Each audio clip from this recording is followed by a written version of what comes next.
Olá, vou comentar agora o artigo 30 da Lei Complementar 17 de 1997. Mas antes, vou fazer algumas considerações. Primeiro, o artigo 30, o artigo 31 e o artigo 32 são artigos bastante extensos, ok?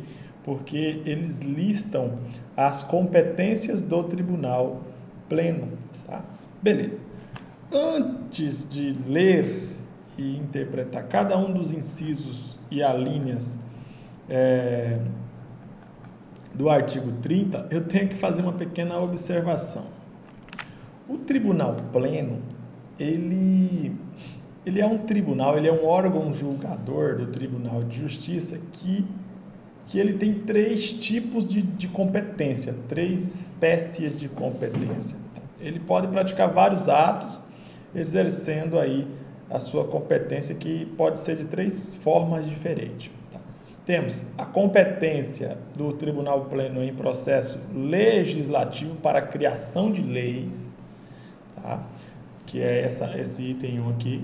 Temos a competência do Tribunal Pleno em processo judicial, que se divide em competência originária e competência recursal, tá? Desde que exista aí um processo judicial para ser analisado pelo Tribunal Pleno. E também temos a competência do Tribunal Pleno em processo administrativo, também competência originária, também competência recursal, desde que exista um processo administrativo. Beleza? Bom, na competência do Tribunal Pleno em processo legislativo, o estudo dessa competência está previsto basicamente no artigo 28 da Lei Complementar 17, que a gente já leu, a gente já interpretou, que fala lá de quando o Pleno do Tribunal de Justiça poderá propor o aumento no número de desembargadores, o aumento no número de juízes, o aumento do subsídio dos magistrados, o aumento do vencimento dos servidores e tudo mais. Perceba que isso aí tem a ver com criação de leis. Né? Como tem a ver com criação de leis, se trata de competência em processo legislativo. Ou seja, o Poder Judiciário vai fazer uma votação, né, por meio do Tribunal Pleno, vai propor a alteração de uma lei ou a criação de uma lei que tem a ver, que tem interesse para o Poder Judiciário, e vai enviar essa proposta de criação de lei para os deputados estaduais, e aí os deputados estaduais criarão a respectiva lei. Beleza? Tranquilo. Então, perceba que como nesse caso o Tribunal de Justiça estará interferindo na política, interferindo nas leis, interferindo na criação das leis, o Tribunal Pleno, nessa hipótese aqui, no exercício dessa competência em processo legislativo, o Tribunal Pleno ele é visto como um órgão político-administrativo, né? Porque ele está exercendo atividades relacionadas à política, né, propondo a alteração de uma lei, né, processo legislativo, e ao mesmo tempo ele está exercendo atividades que têm relação com os seus órgãos administrativos. Beleza? Se o Tribunal Pleno, por exemplo, propõe o aumento do número de desembargadores, automaticamente isso vai interferir nos órgãos do Poder Judiciário. Beleza? Por isso que tem esse caráter administrativo. E também tem o caráter político, porque vai se criar uma lei, né? A partir de uma ideia do Poder Judiciário, se criará uma lei lá no Poder Legislativo. Beleza. Até aí tudo bem. Então eu coloquei aqui o exemplo, né? A proposta de criação de lei para aumentar o número de desembargadores. Tranquilo.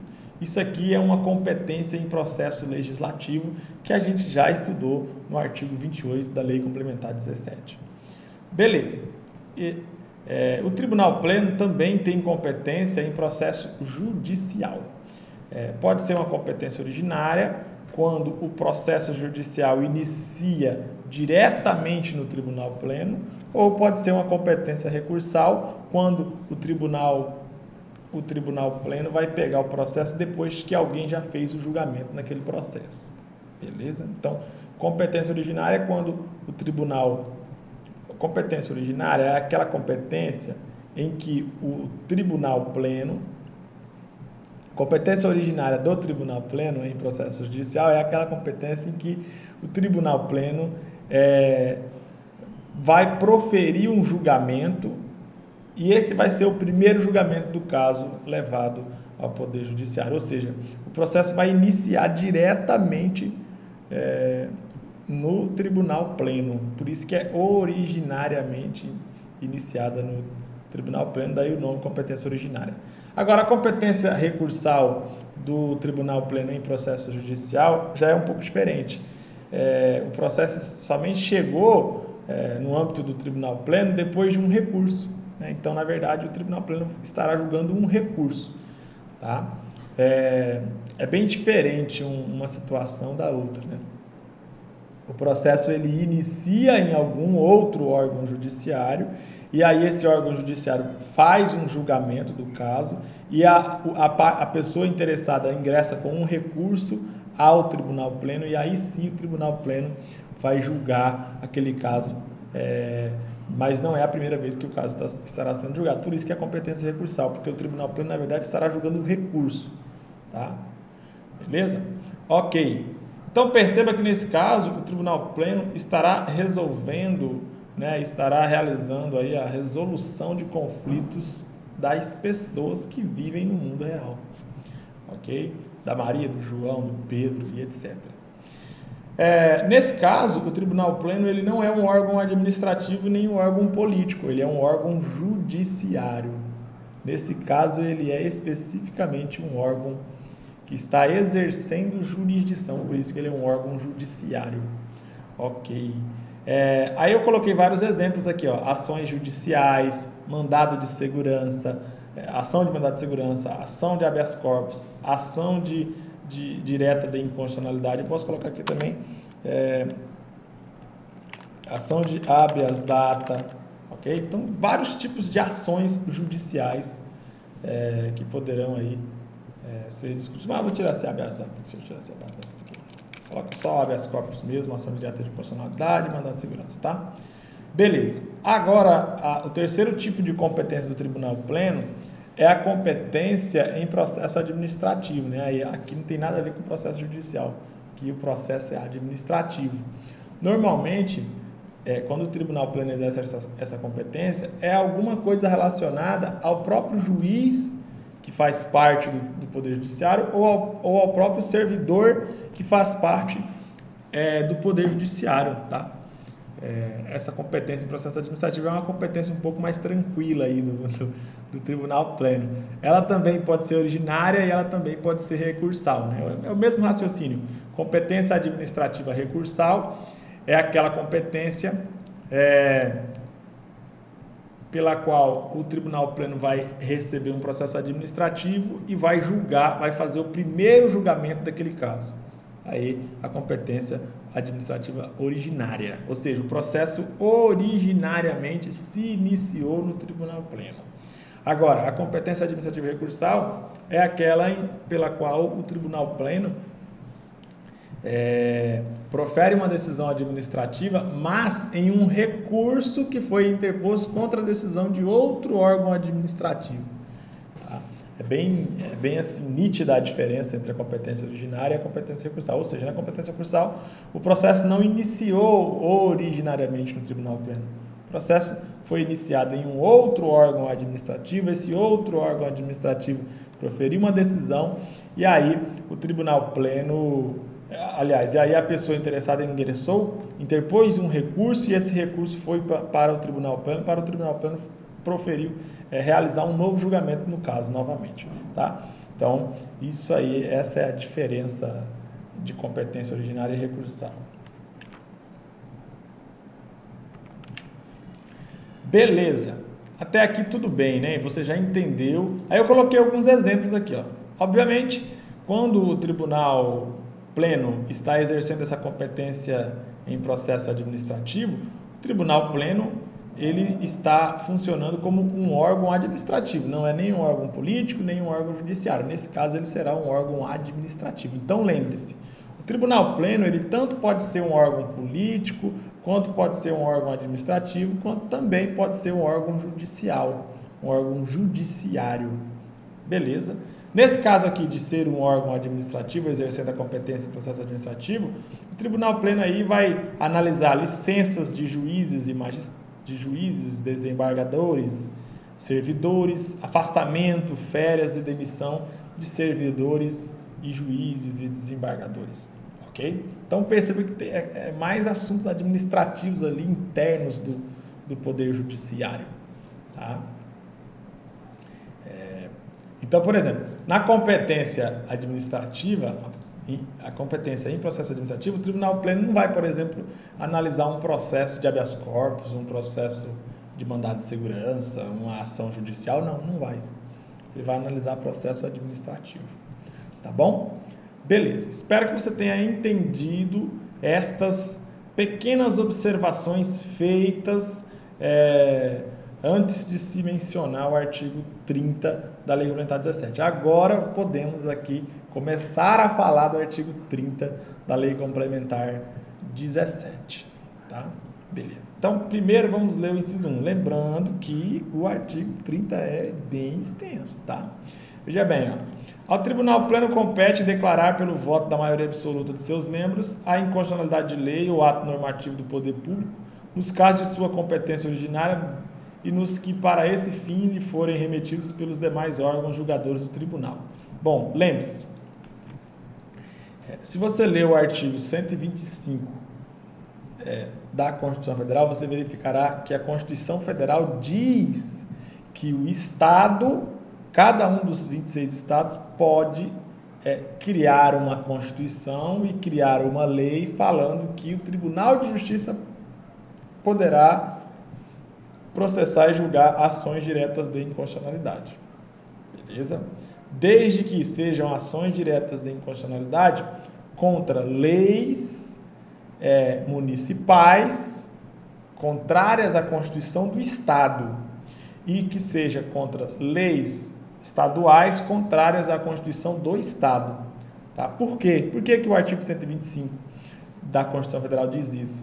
Porque o artigo 102 da mesma Constituição Federal diz que se a lei for estadual contrária à Constituição Federal, a ação direta de inconstitucionalidade não é no Tribunal de Justiça do Estado, vai ser no Supremo Tribunal Federal em Brasília. Se a lei for estadual contra a Constituição Federal ou se a lei for federal contra a Constituição Federal, a ação direta de inconstitucionalidade deverá ser proposta perante o Supremo Tribunal Federal. Isso a gente já aprendeu nos comentários anteriores. Tá? Agora, se a lei for municipal contra a Constituição Estadual ou a lei for estadual contra a Constituição Estadual, aí caberá ação direta de inconstitucionalidade perante o Tribunal de Justiça do Estado. É isso que diz o artigo 125 da Constituição Federal. Beleza, a gente já estudou ele, inclusive. Agora, se você ler o artigo 30 simplesmente está repetindo o artigo 125 da Constituição Federal. Quando o artigo 30 diz que o Tribunal Pleno vai declarar pelo voto da maioria absoluta de seus membros a inconstitucionalidade de lei ou a inconstitucionalidade de ato normativo do poder público nos casos de sua competência originária e nos que para esse fim lhe forem remetidos pelos demais órgãos julgadores, significa que esse artigo 30, inciso 1, está conferindo ao Tribunal Pleno, que é um órgão formado por 26 desembargadores, o poder de dizer que uma lei é inconstitucional, desde que essa lei contraria a Constituição do Estado. Tá? Então lembre-se, se a lei contrariar a Constituição Federal, não é ação direta de inconstitucionalidade no TJ, a ação direta vai ser no Supremo, tá? Beleza? Ok. Aí, você tem que ler esse inciso 1 tendo dois nortes, né? Dois raciocínios, um de cada lado. Veja bem, primeiro, temos o caso em que os órgãos julgadores do Tribunal de Justiça enviarem um processo para o Tribunal Pleno para que o Tribunal Pleno declare a inconstitucionalidade de uma lei. tá? Beleza. E o outro caso é quando o processo já está no tribunal pleno, né? O processo já foi direto para o tribunal pleno. E o tribunal pleno tem que declarar a inconstitucionalidade de uma lei. Existem essas duas hipóteses, né? Tipo assim, o tribunal pleno recebe o processo de um outro órgão simplesmente para dizer se a lei é inconstitucional ou não e devolve o processo. E o outro caso, o tribunal pleno ele recebe um processo para dizer se a lei é inconstitucional e para resolver o problema e não devolver o processo, ok? Enfim, nesses dois casos o o tribunal pleno poderá declarar a inconstitucionalidade de uma lei. Tá? Mas por que o tribunal pleno poderá declarar a inconstitucionalidade de uma lei e o órgão que enviou o processo para o tribunal pleno não pode fazer isso? Imagine o seguinte, imagine a primeira Câmara Civil. A primeira Câmara Civil pode dizer que uma lei é inconstitucional? Não, não pode. Por quê? Porque só tem 4 desembargadores lá. Tá?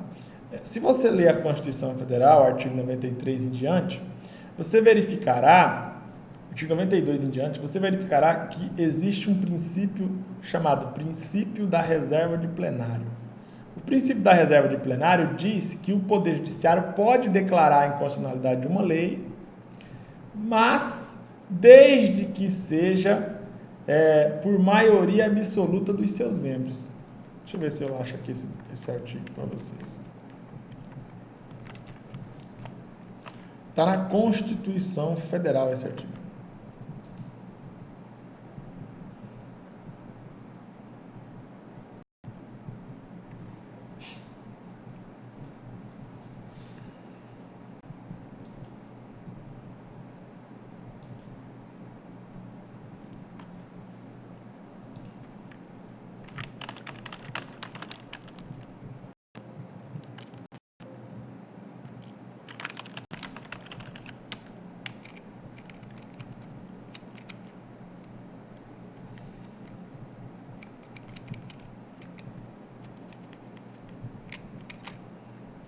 Na verdade, é o artigo 97, tá, da Constituição Federal. Veja bem, vou colocar ele bem aqui para vocês, a gente ler ele agora. Ok, olha aí. Somente pelo voto da maioria absoluta de seus membros ou dos membros do respectivo órgão especial poderão os tribunais declarar a inconstitucionalidade de lei ou ato normativo do poder público. Lembra da seguinte informação que eu te passei. O tribunal pleno é formado por 26 desembargadores. A maioria absoluta do tribunal pleno, então, é a metade de 26 mais 1. Ou seja, 13 mais 1, 14. Então, se não tiver o voto de 14 desembargadores, a lei não pode ser declarada inconstitucional. É mais ou menos assim que funciona, tá? Beleza. Por que é isso? Porque vigora o princípio da reserva de plenário, que é esse artigo 97 aqui, ó. Maioria absoluta de seus membros, tarará, tarará, tarará, tarará, tarará, inconstitucionalidade da lei. Beleza? Tranquilo, esse é o artigo 97 da Constituição Federal. Enfim, por causa do artigo 97, que o órgão julgado, os demais órgãos julgadores do Tribunal de Justiça, quais são os demais órgãos julgadores do Tribunal de Justiça? Nós temos 9 órgãos julgadores do Tribunal de Justiça. O primeiro é o Tribunal Pleno, que tem 26 desembargadores. Ele pode declarar a inconstitucionalidade de uma lei. O segundo vou até colocar aqui, ó. O primeiro órgão julgador é o Tribunal Pleno. O segundo órgão julgador é o Conselho da Magistratura, que tem 5 membros, também não pode declarar inconstitucionalidade de lei. O terceiro órgão julgador é as Câmaras Reunidas, que tem 24 membros. As Câmaras Reunidas podem declarar inconstitucionalidade de lei, tá? Mas desde que isso esteja previsto na lei. A lei não prevê essa competência aí não, tá? Beleza. Os outros órgãos julgadores são as 6 câmaras isoladas, né? 4 câmaras cíveis, primeira, segunda, terceira e quarta câmara civil isolada, 2 câmaras criminais, primeira e segunda câmara criminal isolada. Cada uma dessas câmaras tem 4 membros, então essas câmaras não podem declarar a inconstitucionalidade. Não podem declarar a inconstitucionalidade de uma lei, porque tem que ter no mínimo 14 membros. Beleza? Tranquilo. Até colocar 4 Câmara Civil e 2 Câmara Criminal. Ok? Esses são os órgãos julgadores, só para revisar o assunto. Até aí tudo bem. Então, ó, vou ler de novo o artigo 31. Ao Tribunal Pleno compete declarar pelo voto da maioria absoluta de seus membros a inconstitucionalidade de lei ou ato normativo do poder público, nos casos de sua competência originária e nos casos que para esse fim lhe forem remetidos pelos demais órgãos julgadores. Beleza? Então imagine, a primeira Câmara Civil se depara com um processo e lá tem um pedido da parte falando que é para declarar a inconstitucionalidade de uma lei. O que a primeira Câmara Civil vai fazer? Ela vai enviar o processo para o Tribunal Pleno, para o Tribunal Pleno declarar se aquela lei é inconstitucional. Se o Tribunal Pleno declarar que a lei é inconstitucional, o Tribunal Pleno vai devolver o processo para a primeira Câmara Civil, para a primeira Câmara Civil julgar o caso. Beleza? Ok.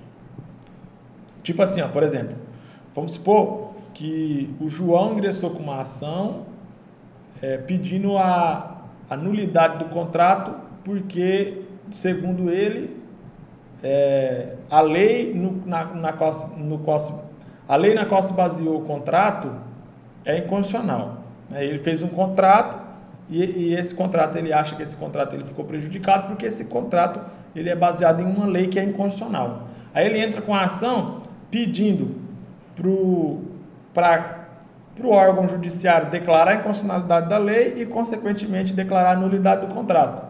Ok? Então, perceba que a nulidade do contrato depende da inconstitucionalidade da lei. Aí o processo anda e tal, vai parar na primeira Câmara Civil, né? O recurso vai lá para a primeira Câmara Civil.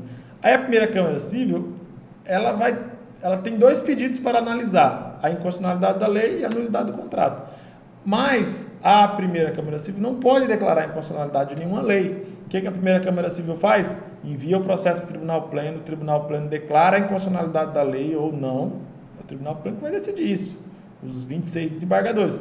Se o Tribunal Pleno declarar a inconstitucionalidade da lei, ele devolve o processo para a primeira Câmara Civil. Aí a primeira Câmara Civil vai... Como é que eu poderia dizer? Vai julgar o outro pedido, dizendo se aquele contrato assinado pelaquela pessoa é nulo ou não. Beleza, deu para entender? Tranquilo, até aí tudo bem. Agora, o Tribunal Pleno pode declarar a inconstitucionalidade da lei nos casos da competência originária do Tribunal Pleno, ou seja, nos casos em que o processo inicia diretamente no Tribunal Pleno. Beleza? Enfim, a competência originária você já sabe o que é. O inciso 2 que prevê a competência originária. Ó. A competência originária do Tribunal Pleno, temos a linha A, a linha B, a linha C, a linha D, a linha E, a linha F, a linha G, a linha H, a linha I, J, K, L, M, N de navio, O, P, Q, R, S, T, acaba na letra T. Então, o Tribunal Pleno, ele tem competência originária da linha A até a linha T. Tem vários tipos de processos que vão ser iniciados diretamente no Tribunal Pleno. Tá? E também tem vários tipos de processos que não vão iniciar no Tribunal Pleno, vão iniciar em outros órgãos julgadores. E aí as partes vão entrar com um recurso e aí o Tribunal Pleno vai analisar o recurso. É a competência recursal. Ó. A linha A, o artigo 30, inciso 3, a linha A, a linha B, a linha A e B. Beleza? Ok? Então vamos fazer o seguinte, vamos ver cada um desses itens. Primeiro vamos começar com a competência recursal, porque a competência recursal só tem 2, né? Então rapidinho a gente termina. Veja bem, ó, compete ao Tribunal Pleno julgar em grau de recurso, ou seja, só vai julgar o recurso, né?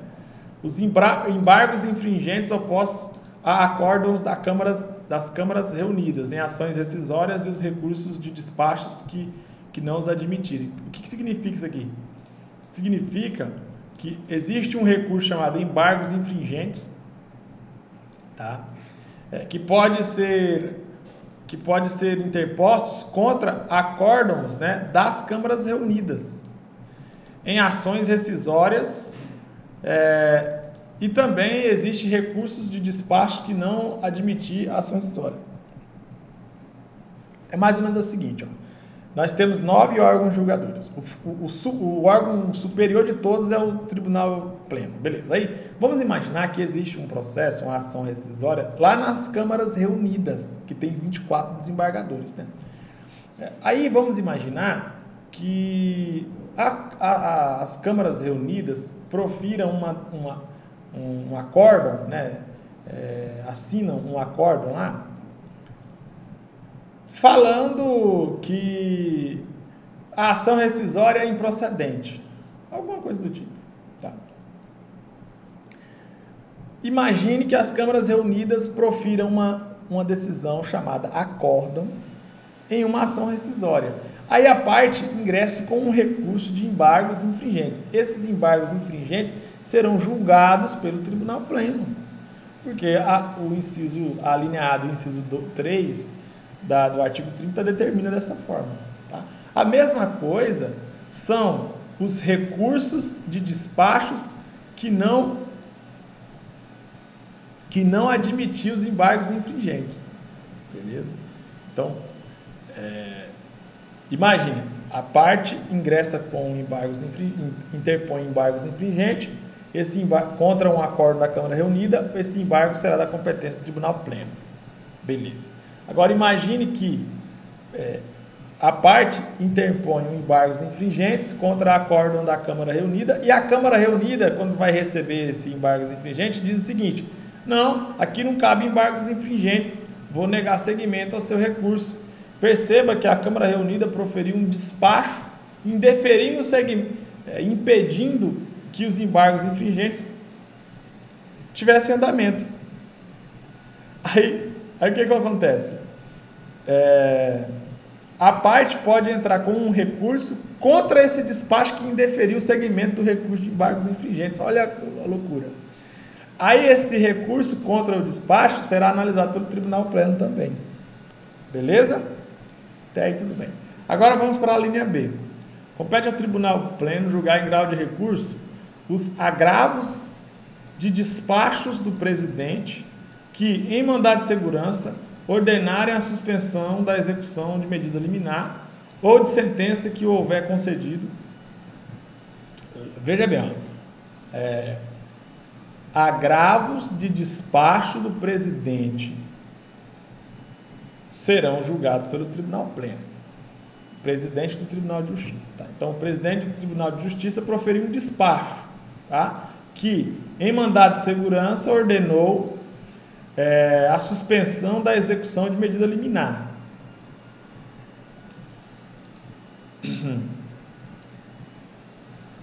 Ou ordenou a suspensão de sentença que concedeu o mandado de segurança. Enfim, quando o presidente do Tribunal de Justiça profere um despacho suspendendo a execução de uma medida liminar concedida em um mandado de segurança, é mais ou menos assim, uma pessoa ingressou com mandado de segurança e conseguiu uma liminar no mandado de segurança, sei lá, para fazer uma obrigação, para ser cumprida uma obrigação de fazer, beleza. Aí entraram com um pedido de suspensão dessa medida liminar, e o presidente do tribunal mandou suspender essa medida liminar. Aí o que vai acontecer? É possível entrar com um recurso contra esse despacho que suspendeu a liminar, e esse recurso de agravo contra o despacho será analisado pelo Tribunal Pleno. Ok? Deu para compreender? Eu sei que é um pouco difícil de entender, mas é mais ou menos isso aí, tá? Tranquilo. Então, essas são as duas competências do Tribunal Pleno. Então, lembre-se, o Tribunal Pleno tem competência para julgar embargos infringentes contra acórdão de Câmara Reunida. Ou então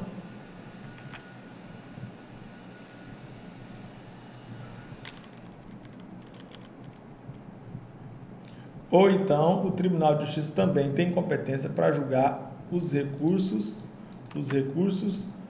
interpostos contra os despachos que não admitirem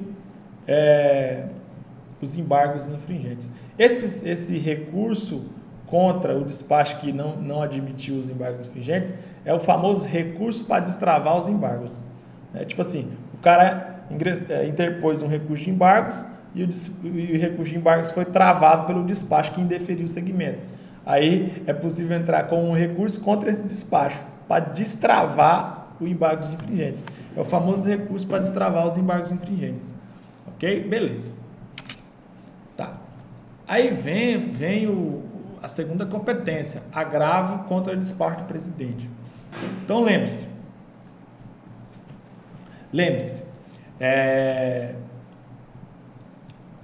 Tribunal Pleno tem competência para os embargos infringentes, tem competência para o recurso para destravar os embargos infringentes e tem competência para julgar aí o agravo contra o despacho do presidente que suspender a liminar em mandado de segurança. Então, esses 3 casos, tá? Lembre-se disso. Esses 3 casos são os casos de competência recursal em processo judicial do Tribunal Pleno.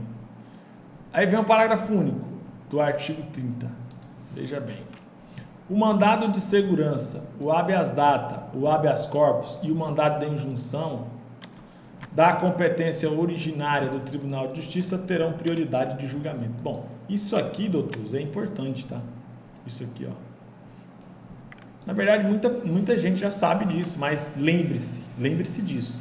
HD, HC, MI, que seja da competência originária do Tribunal de Justiça, eles têm prioridade de julgamento, tá? HD, HC e MI, né? Mandado de injunção, habeas corpus e habeas data. Tá, até aí tudo bem, né? Até aí tudo tranquilo.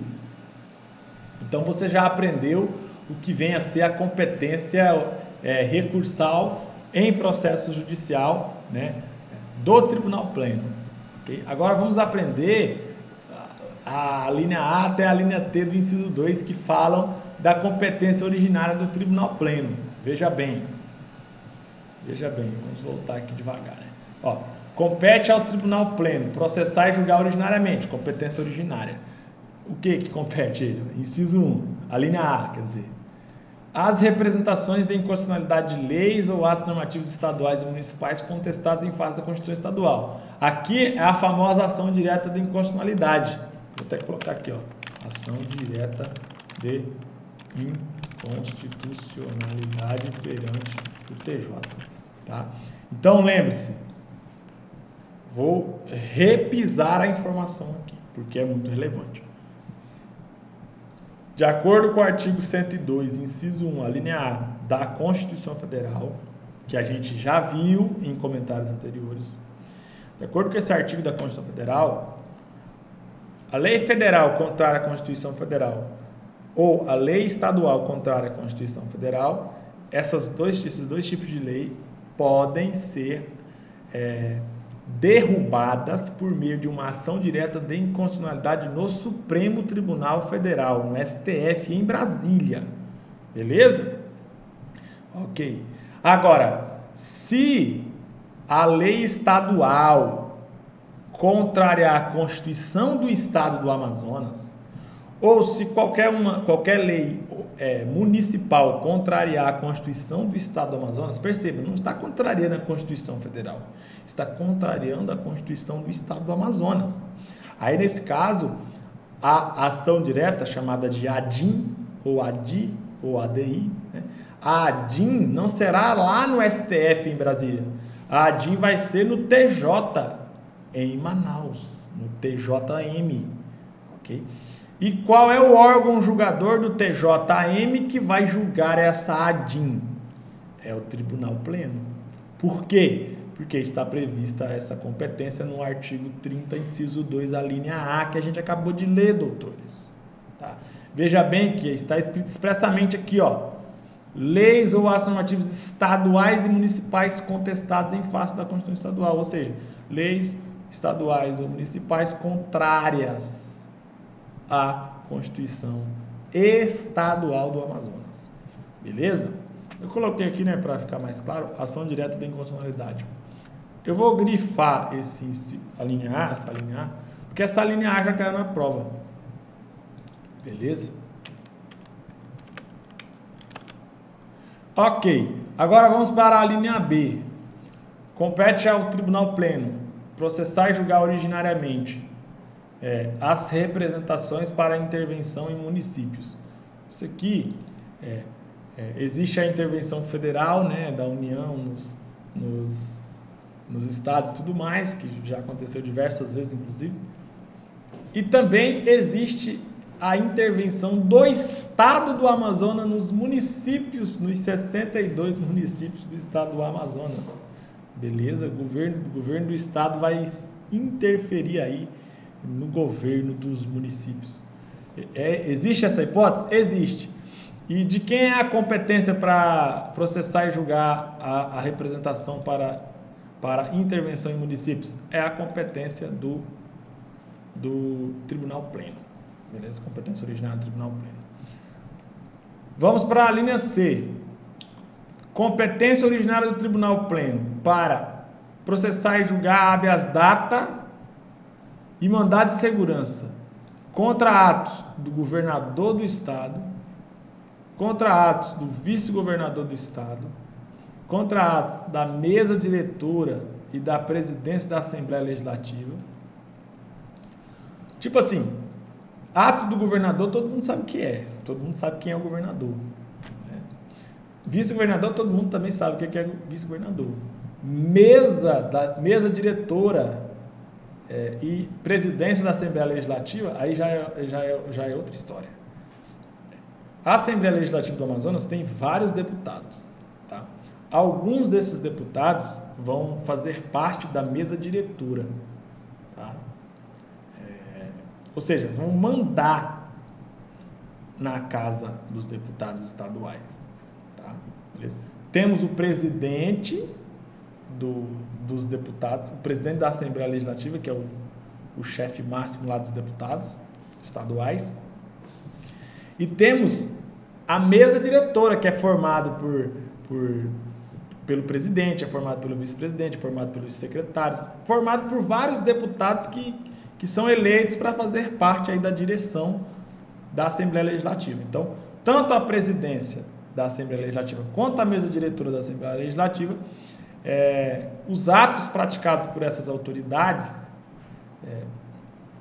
serão processados e julgados aí,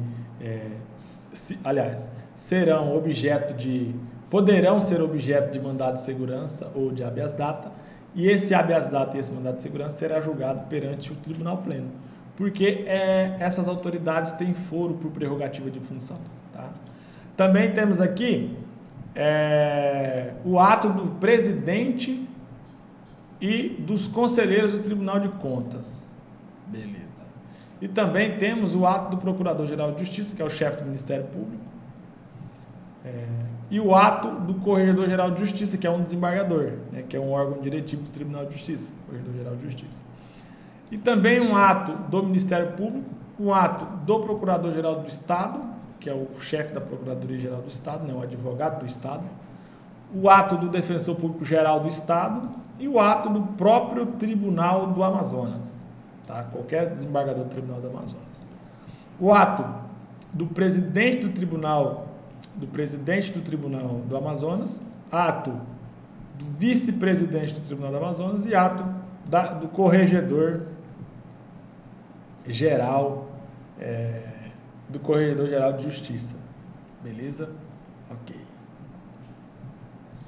Então, a linha C prevê competência originária do Tribunal Pleno em habeas data e mandado de segurança contra atos de vários tipos aí diferentes de autoridades. Perceba que não está escrito aí deputado estadual.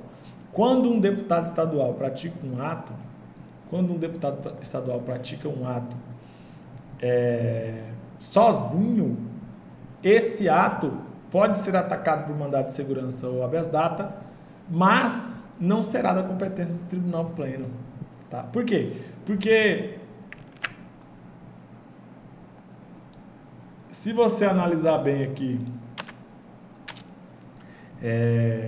se você analisar bem a linha C, os únicos deputados que têm foro por prerrogativa de função lá no tribunal pleno é o deputado que fizer parte da mesa diretora ou o deputado que for o presidente da Assembleia.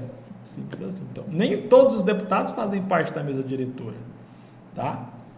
Se você entrar no site da Assembleia do Estado do Amazonas, você vai ver lá, mesa diretora da Assembleia do Estado do Amazonas, vai aparecer quais são os deputados que são da mesa diretora. Só esses deputados da mesa diretora que têm foro por prerrogativa de função no tribunal pleno. Simples assim. Ok? Não é qualquer deputado. Então são várias autoridades aqui, na verdade. Você tem que ficar revisando esse assunto, tá? Inclusive vou repetir de novo cada uma delas. Governador do Estado, uma autoridade. Vice-governador, duas autoridades. Você já sabe quem são esses, né?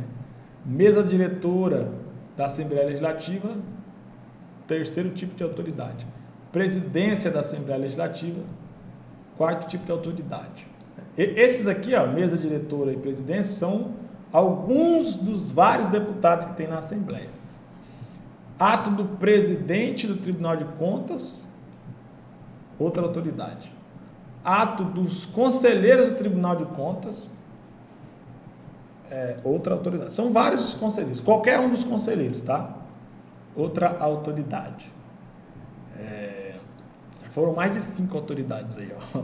Governador 1, vice-governador 2, mesa diretora 3, presidente da Assembleia 4, presidente do Tribunal de Contas 5, conselheiro do Tribunal de Contas 6. Aí agora vem, ó, Procurador-Geral de Justiça. O Procurador-Geral de Justiça é o chefe do Ministério Público. Também tem foro prerrogativa de função no Tribunal Pleno, nos habeas data e nos habeas corpus, ou nos habeas data e no mandado de segurança. Ato do Corregedor-Geral. Esse Corregedor-Geral aí é do Ministério Público, né? Corregedor-Geral do Ministério Público. Também o ato dele foro prerrogativa de função no Tribunal Pleno. Qualquer ato do Ministério Público, também for por prerrogativa de função no Tribunal Pleno. Aí vem ato do Procurador-Geral do Estado, o chefe dos procuradores estaduais, também for. Perceba que na Procuradoria tem vários procuradores estaduais, mas só tem um chefe, que é o Procurador-Geral. Apenas o ato do chefe é que tem foro por prerrogativa de função. Os procuradores estaduais que não são chefes não têm foro por prerrogativa de função, não. Beleza? Mesma coisa do Defensor Público Geral. Ó. O Defensor Público Geral do Estado, o ato praticado pelo Defensor Público Geral do Estado pode ser atacado por HD, pode ser atacado por MS, e esse HD e esse MS serão da competência originária do Tribunal Pleno. Simples assim. Perdão. E aí um décimo tipo de autoridade aí, ó, ato do próprio tribunal. Então, se o Tribunal do Amazonas praticar um ato, esse ato pode ser atacado por HD, por MS, e esse MS e esse HD será propostos diretamente no Tribunal Pleno. Beleza? Ok. Ato do presidente do tribunal, ato do vice-presidente do tribunal e ato do corregedor-geral do tribunal, que são os órgãos diretivos do Tribunal do Amazonas. Então, perceba, se qualquer desembargador praticar um ato sozinho, esse ato pode ser atacado por mandado de segurança, pode ser atacado por HD, mas não será da competência do Tribunal Pleno. Tá? Beleza. Agora, se esse desembargador praticar um ato sozinho e ele for o presidente ou o vice ou o corregedor do tribunal, aí, doutores, o buraco é mais embaixo. Aí o ato pode ser atacado por HD, pode ser atacado por MS, e esse HD e esse MS serão da competência originária do Tribunal Pleno. Beleza. Espero que tenha compreendido a linha C de casa. Agora vamos para a linha D. Veja bem a linha D. Os mandados de injunção contra a omissão das autoridades referidas na linha anterior. Então, ó, tanto o HD, quanto o MS, quanto o MI, que é o mandado de injunção, né, dessas autoridades que eu mencionei. Beleza, até aí tudo bem. Agora vamos para a competência criminal aí do Tribunal Pleno. Ó, competência originária do Tribunal Pleno. Crimes comuns e crimes de responsabilidade, vice-governador, deputados estaduais. Por que está só o vice-governador aqui e não está o governador? Porque o governador tem foro prerrogativo de função no STJ. Beleza? Não tem foro prerrogativo de função no TJ. Na verdade é no STJ. Os deputados estaduais, qualquer deputado estadual, o vice-governador, qualquer deputado estadual, crime comum e crime de responsabilidade. Crime comum seria tipo assim, homicídio, estupro. Né? Se um deputado estadual praticar o crime de estupro, ele vai ser processado e julgado pelo Tribunal Pleno. O processo vai iniciar no Tribunal Pleno. Agora, se um João da vida estuprar alguém, um João que não tem nenhum cargo, aí o João da Silva vai ser processado pelo juiz de primeiro grau, juiz de primeira instância, e não pelo Tribunal de Justiça, porque o Tribunal Pleno, ele é um órgão do Tribunal de Justiça e ele então é segunda instância, tá? Beleza. Deputados estaduais, juízes estaduais, ó, todos os juízes do Tribunal de Justiça, se praticar algum crime de responsabilidade ou crime comum, vamos supor que um juiz lá do Japuí matou um servidor lá dentro, na porrada. É muito difícil isso acontecer, mas pode acontecer, né? Então, esse juiz será julgado diretamente pelo Tribunal Pleno. Simples assim. Membros do Ministério Público, um promotor. Qualquer promotor tem foro prerrogativo de função no Tribunal de Justiça. E, por fim, para finalizar, os prefeitos. Ó. Os prefeitos, tá? Os prefeitos têm competência aí, ou têm foro prerrogativo de função no Tribunal de Justiça. Perceba que não está aqui o vice-prefeito. O vice-prefeito será julgado como qualquer pessoa. Não vai direto para o Tribunal Pleno, não. Tá? Aí vem o finalzinho do artigo falando aqui, ó, ressalvada a competência da Justiça Eleitoral. Óbvio, se for um crime eleitoral, ele não vai ser competência do Tribunal Pleno, vai ser competência da Justiça Eleitoral, Tribunal Regional Eleitoral, ou do Tribunal Superior Eleitoral, depender do caso. Beleza? Não vai ser competência do Tribunal de Justiça. Tá. Aí vem a linha F. Veja bem a linha F.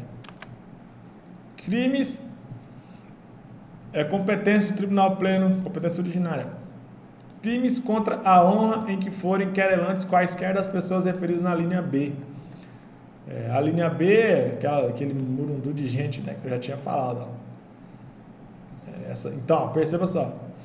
Crimes contra a honra dessas autoridades aqui serão processados diretamente no Tribunal Pleno.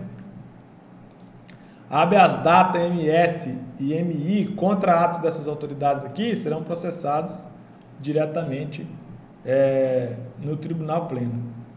Beleza, tranquilo, isso aqui tranquilo, vamos continuar. Letra G.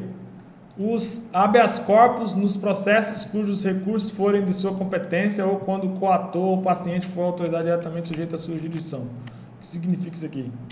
Significa assim, ó, habeas corpus nos processos cujos recursos forem de sua competência.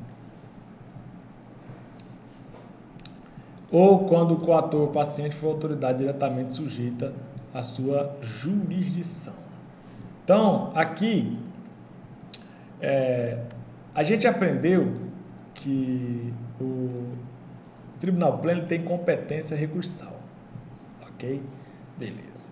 Então, a competência recursal do Tribunal Pleno é aquele caso do inciso 3, a linha A e a linha B. Beleza? Aí imagine que esses recursos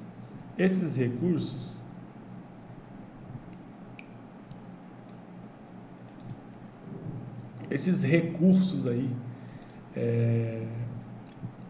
não, calma aí, vamos com mais calma. Perceba só. Habeas corpus nos processos cujos recursos forem de sua competência ou quando o coator ou paciente for autoridade diretamente sujeita à sua jurisdição. Imagina o seguinte, imagina aqui, coator ou paciente for autoridade diretamente sujeita à sua jurisdição. Imagine o vice-governador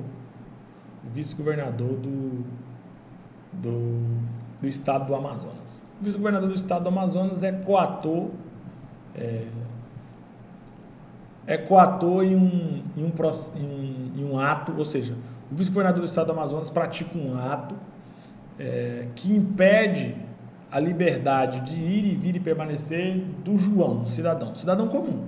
Cidadão comum, simplesmente o vice-governador mandou a polícia lá pegar o cidadão comum e botar o cidadão comum numa prisão. Sem mais, sem menos, de forma ilegal. Aí esse cidadão comum ingressou com habeas corpus. Perceba que o ato que impediu a liberdade dele foi um ato praticado pelo governador, ou aliás, pelo vice-governador. E o vice-governador, conforme a gente viu, tem competência, tem foro prerrogativo de função no tribunal pleno. Então o que acontece? Esse habeas corpus também será da competência do tribunal pleno. É mais ou menos isso que significa. É mais ou menos isso que significa aqui a linha G, tá? Toda hora o computador, vocês já perceberam, né? Toda hora o computador aqui, ele fica voltando à tela anterior e tal. Eu não sei nem por que isso acontece, mas, enfim. Toda hora que ele tirar a tela, eu vou e coloco de novo essa tela, só de raiva. Beleza? Então vamos para a linha H, veja bem. Nossa, já extrapolei o tempo bastante já. Mas é porque fazer o quê? O artigo é grande, né? Não posso fazer nada, tenho que tentar explicar o artigo. Se ele for grande, paciência. Veja bem, as ações rescisórias de seus julgados. O que é uma ação rescisória?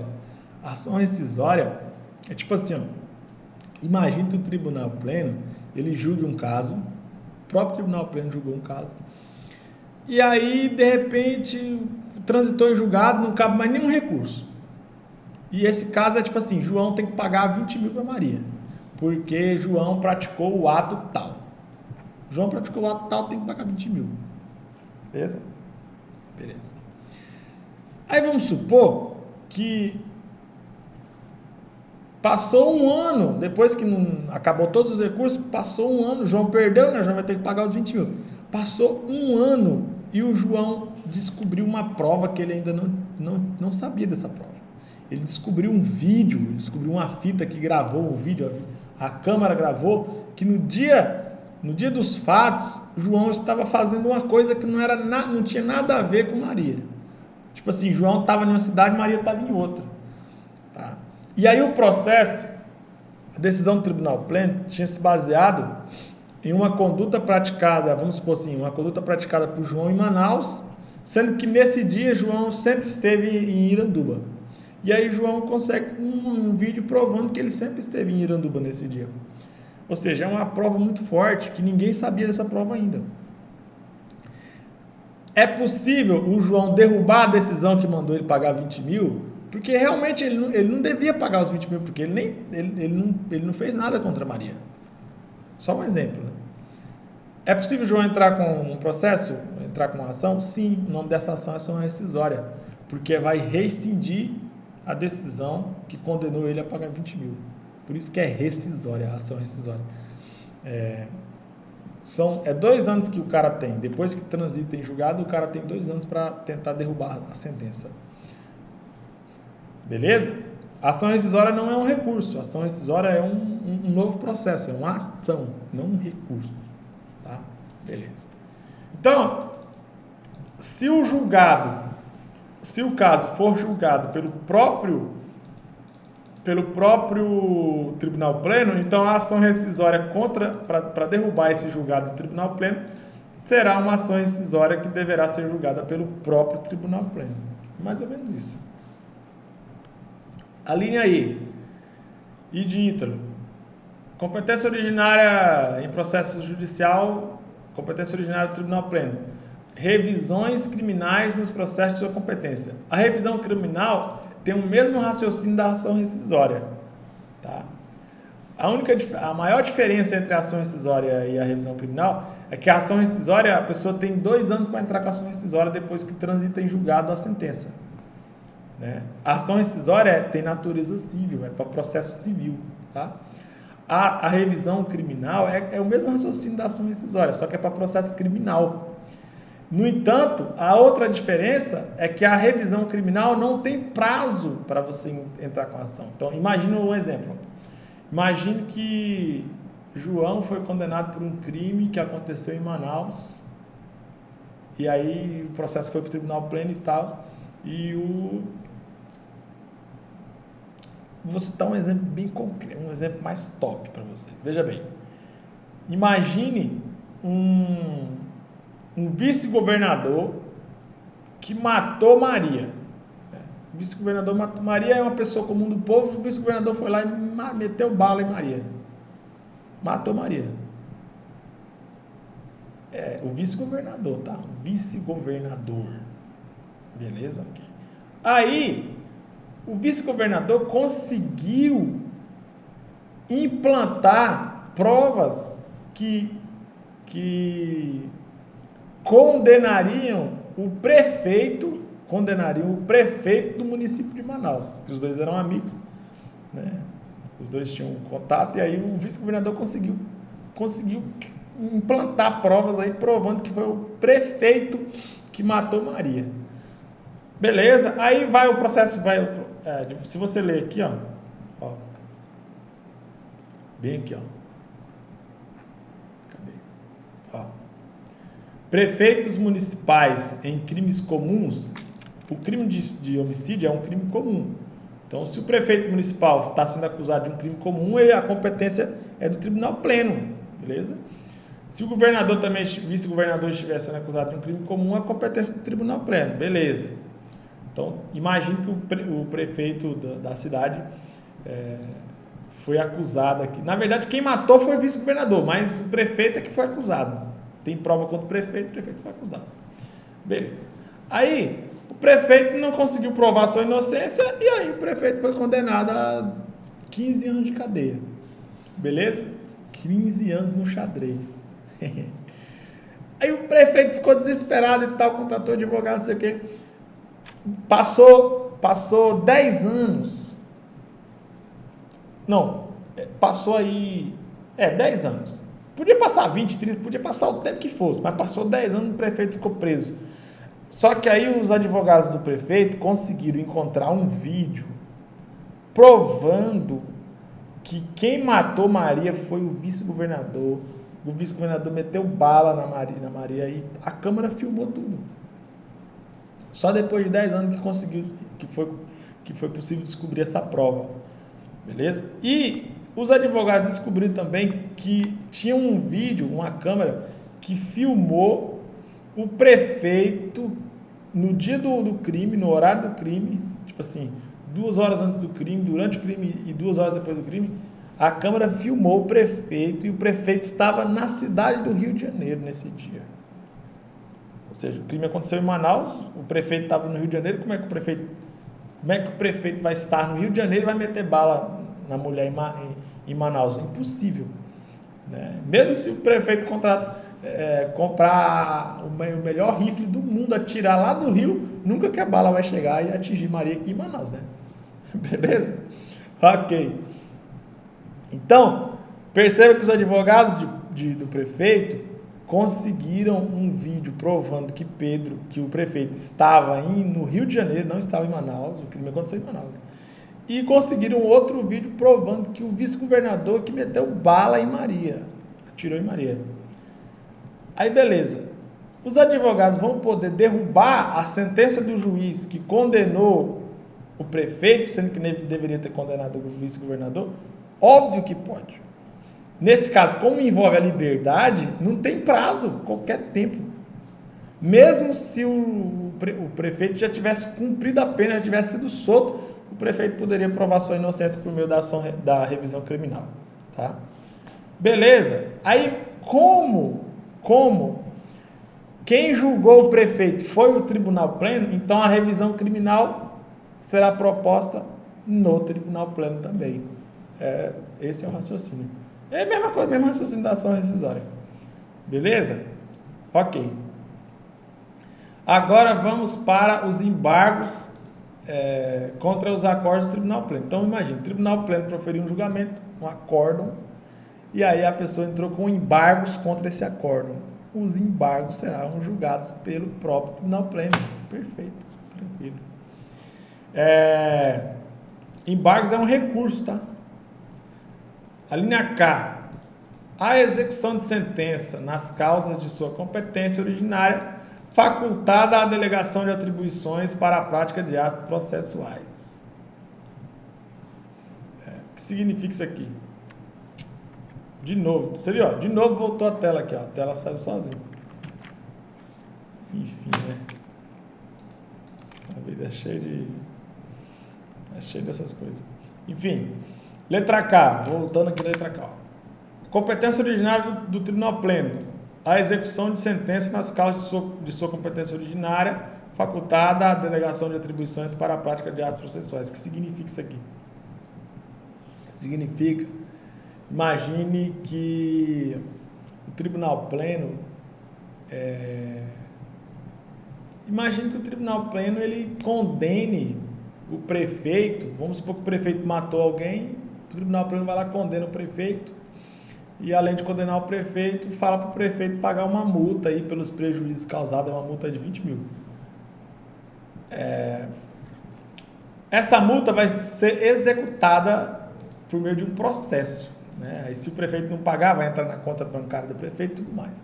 Esse processo para executar a multa, para receber a multa, é uma execução de sentença. Beleza? Então, como quem condenou o prefeito foi o próprio Tribunal Pleno, a execução dessa sentença ou a execução desse acórdão será feito diretamente no Tribunal Pleno. Simples assim.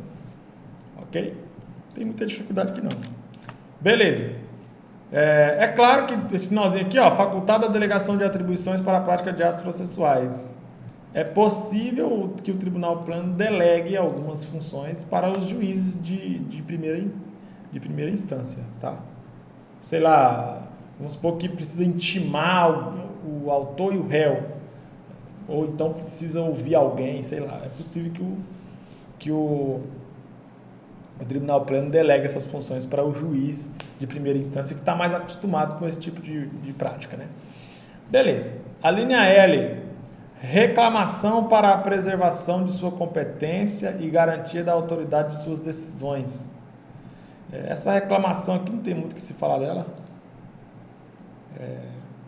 É a tal da reclamação constitucional direto ao Tribunal de Justiça. Enfim, a reclamação constitucional direta ao Tribunal de Justiça, ela deve ser interposta perante o Tribunal Pleno. Porque o Tribunal Pleno é o órgão máximo aí do Tribunal de Justiça. A linha M, as reclamações quanto ao modo de execução de seus acordos. Também essas reclamações, competência do Tribunal Pleno. Vamos mais rápido aqui, né? A linha N, os conflitos de competência entre as câmaras reunidas, as câmaras civis e as câmaras criminais e o Conselho da Magistratura. O que significa isso aqui? Isso aqui é o seguinte, ó. Imagine que a Câmara reunida fala que o processo é da competência dela, a Câmara Civil isolada fala que não, que na verdade é o processo da competência da Câmara Civil isolada, a Câmara Criminal vem e fala não, a competência é da Câmara Criminal isolada, e o Conselho da Magistratura vem e fala não, a competência é do Conselho da Magistratura. Ou seja, existe um conflito. Um diz que a competência é dele, outro diz que a competência é do outro, e virou aquele balaio de gato. Quem vai resolver o problema? Tribunal Pleno. Beleza? Então, é tipo assim, ó, imagine uma Câmara Civil e uma Câmara Criminal. A Câmara Civil fala que o processo é da competência da Câmara Civil. A Câmara Criminal fala que o processo é da competência da Câmara Criminal. Os dois entram em conflitos. Aí o processo vai para o Tribunal Pleno dizer quem é competente ou não. Ok? Por quê? Porque a gente já leu nos artigos anteriores que quem estabelece a competência dos órgãos julgadores é o Tribunal Pleno. Tá? Beleza, então, se tiver algum conflito de competência, o Tribunal Pleno que vai resolver o problema. Beleza. Então, lembre-se, o Tribunal Pleno tem 9 órgãos julgadores. Câmaras reunidas. Aliás, o Tribunal de Justiça tem 9 órgãos julgadores. Tribunal Pleno, Conselho da Magistratura, Câmaras reunidas e 4 câmaras cíveis isoladas e 2 câmaras criminais isoladas. Então, percebam, se você tirar o Tribunal Pleno aqui, você tira o Tribunal Pleno, sobram 8 órgãos julgadores. Então, quando um processo é distribuído e esses 8 órgãos julgadores ficam brigando para dizer que são competentes ou ficam brigando para dizer que não são competentes, né, eles estão em dúvida para saber quem é que vai ter que julgar aquele processo que foi distribuído ali. Aí o Tribunal Pleno chega na parada e fala, não, aqui quem vai julgar é o fulano. E acabou, está resolvido. Beleza? É mais ou menos isso. Conflito de competência é mais ou menos isso aí, assim funciona. A linha O. Veja bem. As suspeições opostas a desembargadores, ao Procurador-Geral de Justiça e aos procuradores de Justiça. Suspeições é tipo assim, ó, o cara está alegando que o desembargador é amigo da parte. Ah, então é suspeito. A decisão não vai ser imparcial. Quem é que vai julgar essa suspeição? Tribunal Pleno. Beleza? Ou então o cara está alegando que a parte é amiga, íntima do Procurador-Geral de Justiça. Então o Procurador-Geral de Justiça vai tentar beneficiar essa pessoa. O Procurador-Geral de Justiça é o chefe do Ministério Público, tá? Então quem é que vai julgar a suspeição relacionada ao Procurador-Geral de Justiça? Tribunal Pleno. Tá? Ou então suspeição dos Procuradores de Justiça. Os Procuradores de Justiça são tipo assim, quando o cara faz concurso para promotor do Ministério Público, ele vai ocupar o cargo de promotor. Quando ele for progredindo na carreira, ele vai chegar ao posto de Procurador de Justiça. Tá? O promotor de justiça normalmente trabalha com o juiz, trabalha junto com o juiz, né? Fazendo pedido para o juiz e tudo mais. O procurador de justiça trabalha normalmente com o desembargador, fazendo pedido para o desembargador. Mais ou menos assim que funciona. Tá? É igual o juiz. Juiz, quando ele toma posse no cargo, ele vai ser juiz substituto, vai progredindo na carreira até chegar ao cargo de juiz de direito e depois pode ser desembargador. No caso do Ministério Público é diferente, ele vai ser promotor, no final da carreira ele vai ser procurador de justiça. Ok? Beleza. Quando um procurador de justiça, ou seja, final da carreira do Ministério Público, estiver envolvido em uma suspeição, essa suspeição será julgada pelo plenário do Tribunal de Justiça, Tribunal Pleno. Agora, e se for uma suspeição do promotor? O promotor está no início da carreira. Aí não vai para o Tribunal Pleno, não. Aí vai para o juiz mesmo. Beleza? Ok. Tem mais aqui, ó. Representações contra o membro do tribunal, ou seja, representação contra os desembargadores, por excesso de prazo previsto em lei. Por exemplo, se você analisar esse artigo 199 do Código de Processo Civil aqui, pode esquecer ele, tá? Não existe mais esse artigo aí, não. Foi revogado. Esse artigo aí era do CPC de 73, agora vigora o CPC de 2015. Enfim, esquece o artigo 199 do CPC. Tá? Se você analisar o artigo 226 do CPC de 2015, inciso 3, é o 226 ou o 225, é o inciso 3, tá? Você verificará que o juiz ele tem 30 dias para dar a sentença. Quando o processo fica pronto para a sentença, o juiz tem 30 dias para dar a sentença, para proferir a sentença. Se o juiz não proferir a sentença em 30 dias, a parte pode representar contra o juiz no tribunal. Simples assim. Quem é que vai julgar essa representação? O Tribunal Pleno. Tá? Essa representação é uma reclamação, tá? A parte vai reclamar, vai chegar, ó...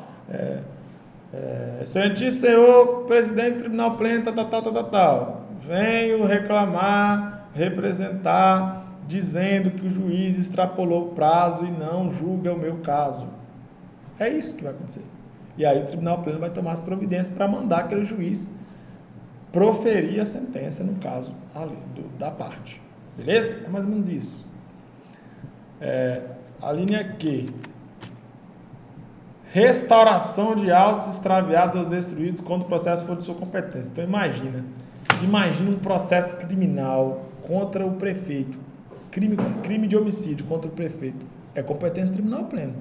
Se esse processo se extraviar, sei lá, for queimado, for molhado e se extraviar as informações do processo, para restaurar esse processo, né, será feito um procedimento de restauração. Esse procedimento também é competência originária do tribunal pleno. Agora, se o processo for contra, por exemplo, um João da Silva matou alguém, então esse João da Silva matou alguém, esse João não ocupa cargo nenhum, não tem foro prerrogativo de função, então ele será julgado pelo juiz ou pelo tribunal do júri, beleza.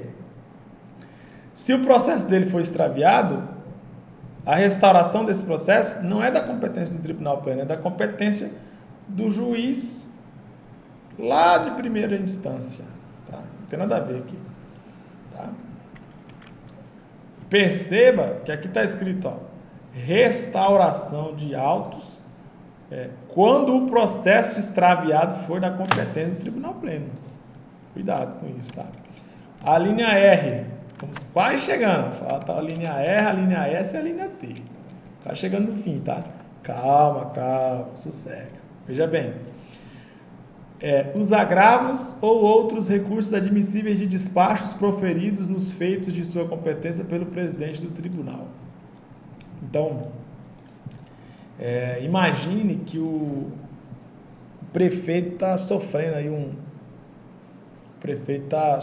processo de crime de homicídio. E aí o processo vai iniciar aí no tribunal pleno, beleza. Imagine que o presidente do Tribunal de Justiça, que também é o presidente do Tribunal Pleno, profira um despacho, qualquer despacho lá nesse processo. O prefeito pode recorrer e aí o recurso vai ser analisado pelo Tribunal Pleno. Simples assim, tá? Beleza.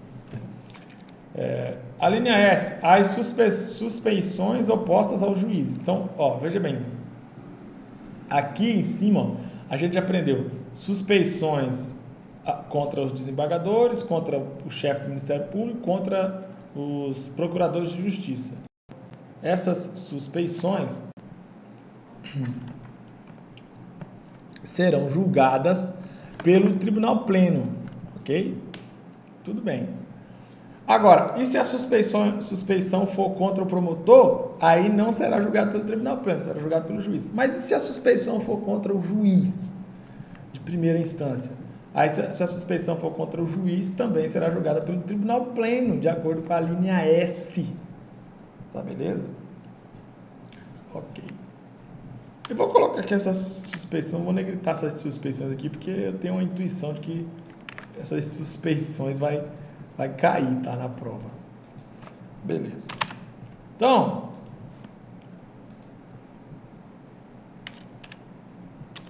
vamos para a linha T. Finalizar aqui as competências originárias em processo criminal do Tribunal Pleno. O Tribunal Pleno tem competência originária para os processos de incidente de assunção de competência e incidente de resolução de demanda repetitiva, cujo procedimento encontra-se disciplinado no 947 e 976 a 987 do CPC de 2015. Então, o IAC, incidente de assunção de competência, e o incidente de resolução de demandas repetitivas, o famoso IRDR, são incidentes aí, são tipos de incidentes criados pelo novo CPC em 2015, por esses artigos aqui do novo CPC, 947, 946 e em diante até o 987. O novo CPC é a Lei 13.105 de 2015, tá? Então, o novo CPC de 2015 criou esses dois incidentes, o IAC e o IRDR. Então, quem vai ser o competente, o órgão julgador do Tribunal de Justiça para julgar o IAC e o IRDR? O Tribunal Pleno. Beleza. não é o juiz de primeira instância e não é o juiz da capital, não é o juiz do interior. É o tribunal pleno formado pelos 26 desembargadores. Tá? Beleza. Então, finalizo aqui, graças a Deus, o artigo 30 da Lei Complementar 17 de 1997. Tá? Então, você já aprendeu o que é a competência do Tribunal Pleno em processos judiciais, tanto a competência originária quanto a competência recursal. Quando a gente estudou antes o artigo 28, também a gente aprendeu a competência em processo legislativo, né? Que o Tribunal Pleno tem, né, competência aí como órgão político administrativo. Agora você aprendeu a competência do Tribunal Pleno como órgão julgador ou órgão judiciário ou órgão judicial.